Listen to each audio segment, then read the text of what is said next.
So welcome to the spring seeding project.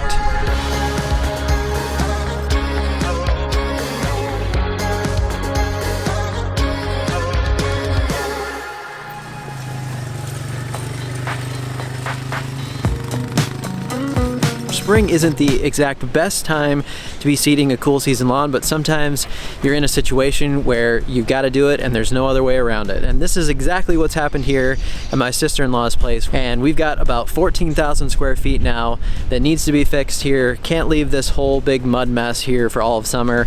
There is a slight slope to this too, so all of this would end up eroding down at the bottom of the hill. So that's just not gonna work for her. So we're gonna work on this thing today though. I smoothed it out already with a drag.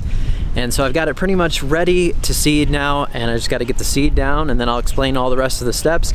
So if you're starting from bare ground like this, you're going to want to kind of get it as smoothed out as possible. Now, of course, there's going to be a zero turn on this, so it doesn't need to be laser level smooth, but as smooth as you can get it here at the beginning is obviously always going to be more fun to mow. It'll change over time, but if you can get it pretty smooth there at the beginning, that's going to be even better for you on those first few mows. Of course, we're here on a bare ground seeding, but if you were going to renovate your lawn in the spring, spray out what you had and start over, I would really consider waiting until about midsummer to do that for cool season lawns. And seeding in late summer, early fall, it's going to give you the best results, and you only have to wait a couple months and get through that current lawn that you have. So I really would suggest not doing a full renovation here unless you're on bare ground like this situation. But if you're gonna do a full renovation and remove what you have from your current lawn, I would wait until the fall for that.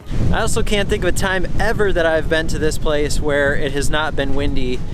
And today is no different, obviously. So this is not going to be exactly fun putting down this seed in this kind of wind, but we don't really have a choice.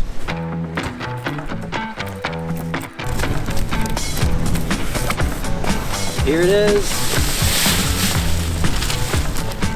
So that's it. Of course, the funny part is the first thing I'm ever putting down is going to be tall fescue. You guys will get the joke in there somewhere. I want to get something in here that's also going to be drought tolerant because there's no irrigation obviously out here on the acreage. So that's what we're going with.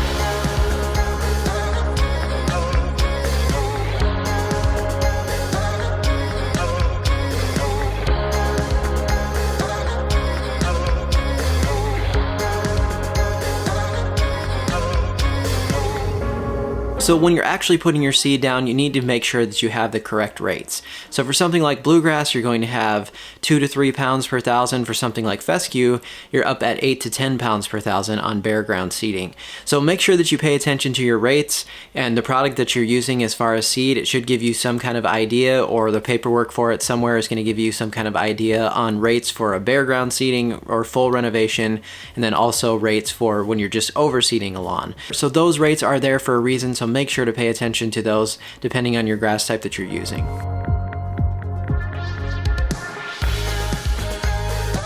Now, as I always say, if you're going to start over with your lawn or you're going to be doing a renovation project like this, pick the absolute best seed that you can find.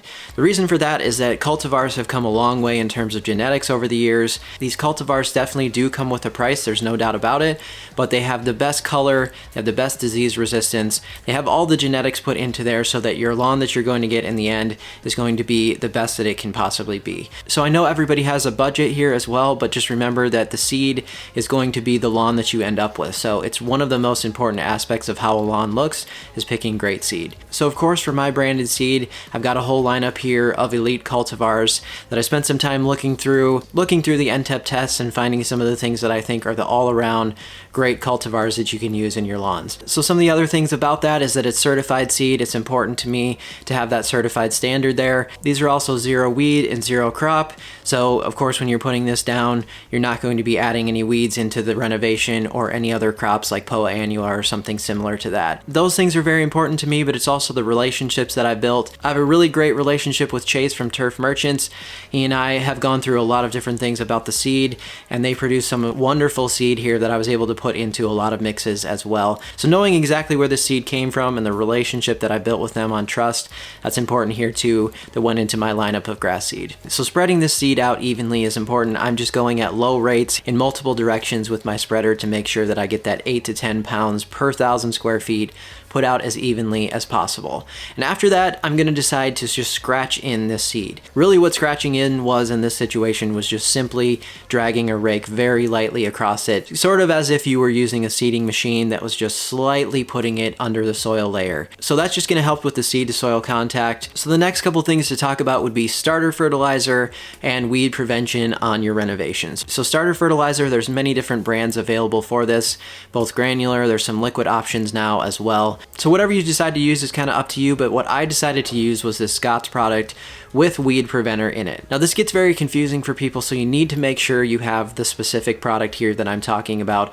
that is safe for seeding. If you're using a Scott's product that has halts in it, that is going to be a crabgrass preventer, and that is not going to work with seeding. So make sure that it's specific to what I'm using here if you want to use a similar product.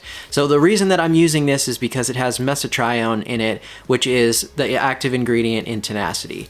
Now Tenacity could also be sprayed in this situation. If you are sort of familiar with Tenacity already, or maybe you have some on hand, then obviously it could be sprayed. But in this situation, I didn't really want to use a backpack sprayer on 14,000 square feet, and we didn't have anything hooked up to the four-wheeler at the moment to do a spray. So I decided to go with what you probably also would be using in a lot of smaller home renovations, and that would be a starter fertilizer mixed with this weed preventer that is safe for seeding. So this is kind of a costly product, especially for a larger area like this, but I wanted to use it as a test to show you the results of the granular form. I'm usually into spraying, especially since I already have a backpack sprayer.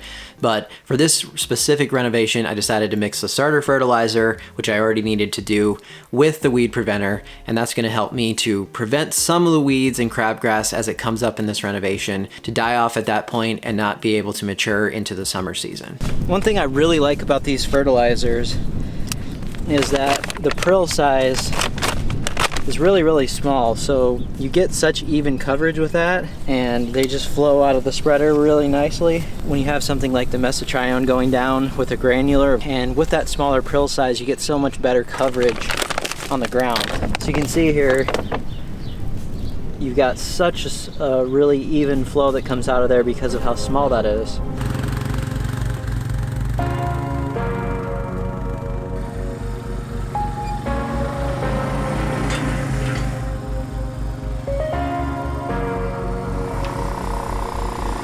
Next step was to roll the seed into the ground lightly, and I didn't have much weight in this roller, so you can definitely rent one of these at a rental place, or if you have a roller already, that's perfect, but you want the best seed to soil contact possible. So a light rolling in is going to be your best bet on getting that seed lightly pushed into the soil. Is going to help with that seed to soil contact, and once you get watering, that seed is right there next to the soil to start germinating and maturing. So let's talk about some top dressing or some kind of covering over the seed after this. Now you could, once you have this rolled in, leave this as bare ground there and start watering, and you're going to have the results there as well if you really stay up on top of your watering well, you pay attention to dry spots, and you make sure everything is done evenly. You don't necessarily have to have a seed covering over it, but especially in larger areas like this, and because we're going to be using mostly natural rainfall to grow some of this in, a seed covering is going to help to maintain some of that moisture, to have just a slight layer of covering over that seed as well. So in a situation like this where you have 14,000 square feet or on an acreage like I did last year as well, you don't have as many budget-friendly options. So what we did was we found some straw from a local place and we put that down. The best case scenario for a large project like this would be some hydro mulch, but things get really costly into those types of projects, so just see what your budget can handle, keep on top of the watering. So speaking of that watering, the best case scenario is that you have an irrigation system or you have a sprinkler system set up that can cover your watering here during this renovation project. For larger areas like this, it's definitely not always possible, and you still can get some results out of that. So last year's 2-acre project, we had some great results with just natural irrigation.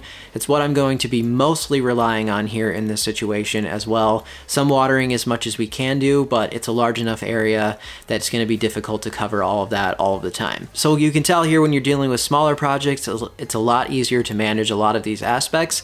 But in either scenario, if you're able to water, then just make sure you keep the seed from drying out. Not overdoing it with any puddles on the yard, but keeping it wet so that it's not drying out, that seed's going to do the best on germinating. Now, germinating is another thing here in the spring that's kind of different than the fall. It can be extended time frames compared to what you might see at the late summer or fall renovation because the soil temperatures are so much lower. Remember also that your climate and your soil type also dictate your watering. If you have a really sandy soil, it's going to need water more often as it's going to drain through quicker. If you have heavier soils like we have here in the Midwest, it tends to hold on to moisture longer, so maybe you can extend some of those slightly longer than you definitely could if you had a sandy soil.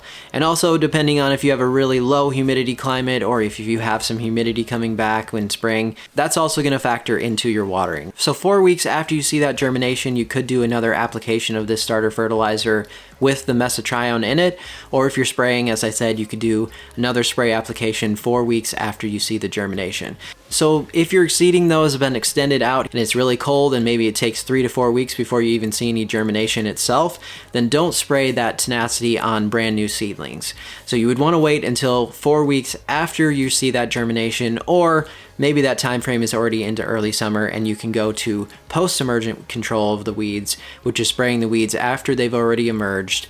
And we'll be talking about that as I get into this project here in early summer. So make sure that you stay tuned so you can see what kind of things we're dealing with, how to do that post-emergent control. But what I would be looking at for post-emergent control during the early summertime would be something like Speed Zone, quinclorac, something that's going to cover a broad amount of weeds, broadleaf, crabgrass, whatever starts to come up, and you want to get that down on that as the weeds are very young and you don't let them mature too much. If you didn't add tenacity to this project at all, you didn't want to deal with it, or you didn't find this specific product to use and you just use the starter fertilizer, then about 4 weeks after the germination, 4 to 6 weeks, somewhere in there, you can add another application of fertilizer to this. And one thing that I always want to mention on spring seeding is that you maintain your expectations. Don't expect everything to be perfect on this first try. In lawn care, there's so many different variables that can factor into everything. You're dealing with a plant that's growing, with weather conditions that you cannot control, so many different things that can happen. So don't get discouraged, but do remember that maybe in the fall time you're going to have to do some overseeding work or fixing a few areas that are thin or whatever happens during this renovation. So save back some seed if possible, or know what you have so you can match it, and just have fun doing this process. And don't get too stressed out about everything maybe not being perfect right at the beginning. You just have to keep going with the process. You will definitely have success in the end as long as you don't give up. So this year I did complete a full 100+ page renovation guide, renovation and overseeding process. So if you want all this information really in depth, step by step, you can check out that guide. It's going to give you the information you need for cool season lawns, and way more than I can possibly go into in a video like this. So if you're someone that likes more information, really in-depth information, then check out that guide. The other exciting thing is that the Lawn Supply Company products are now available. I'll have more info and using some of those products very soon so you kind of understand what they're all about and what the uses are. But I'm specifically extremely excited about the soluble powders, a very affordable option with high quality ingredients. So definitely check that out this year if you're interested in learning more about spraying some high quality products. Now also, I mentioned my good friends at Turf Merchants, and they have supplied me with some giveaway material for this video. So today let's give away 5 hats right on this video to some previous commenters on my channel. Okay, so I'm gonna enter the URL in here. We're going to get the YouTube comments. There's 57 comments on this specific video, so pretty good chances of winning 5 hats right now.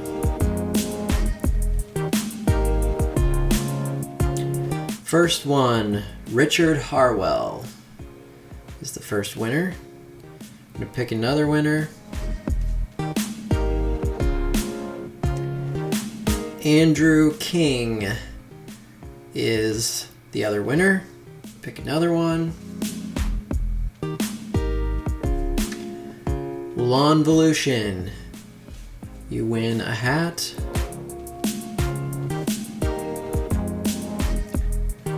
Got J Farm 13, you win a hat. And our final one is going to be Pacific Northwest Lawns. So those 5 people contact me by email, ryan.knorr.lawncare@gmail.com. So stay tuned for updates on this project and much more coming up this season as well. Thanks so much for watching. We'll see you next time.